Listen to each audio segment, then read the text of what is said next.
આજના મુખ્ય સમાચાર આંતરરાષ્ટ્રીય સમાચાર નેપાળમાં રાજકીય સંકટ સુશીલા કાર્કી નેપાળના વચગાળાના વડાપ્રધાન બન્યા ભૂતપૂર્વ રॉ એજન્ટે ખુલાસો કર્યો કે ભ્રષ્ટાચાર અને વિદેશી દબાણને કારણે તખ્તાપલટ થયો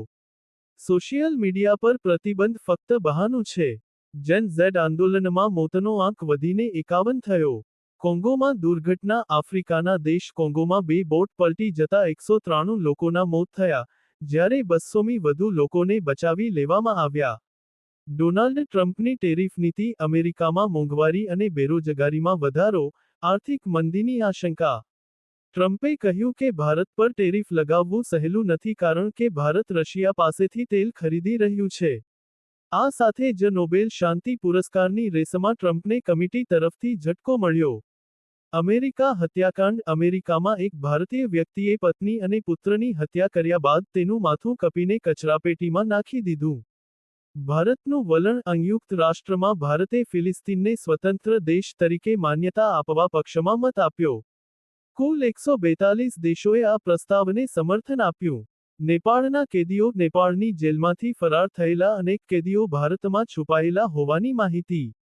બિહારની સરહદી વિસ્તારોમાંથી ધરપકડો શરૂ રાષ્ટ્રીય ન્યાયતંત્ર સામે ભ્રષ્ટાચાર મુદ્દો સુપ્રીમ કોર્ટે રાજકીય પક્ષોમાં વધી રહેલા ભ્રષ્ટાચાર અંગે કેન્દ્રને નોટિસ મોકલ્યો 4 મહિનામાં જવાબ રજૂ કરવા કહ્યું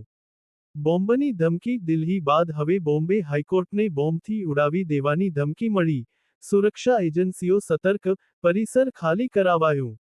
વડાપ્રધાન મોદીના કાર્યક્રમો પીએમ મોદીએ જ્ઞાન ભારતમ પોર્ટલનું લોન્ચિંગ કર્યું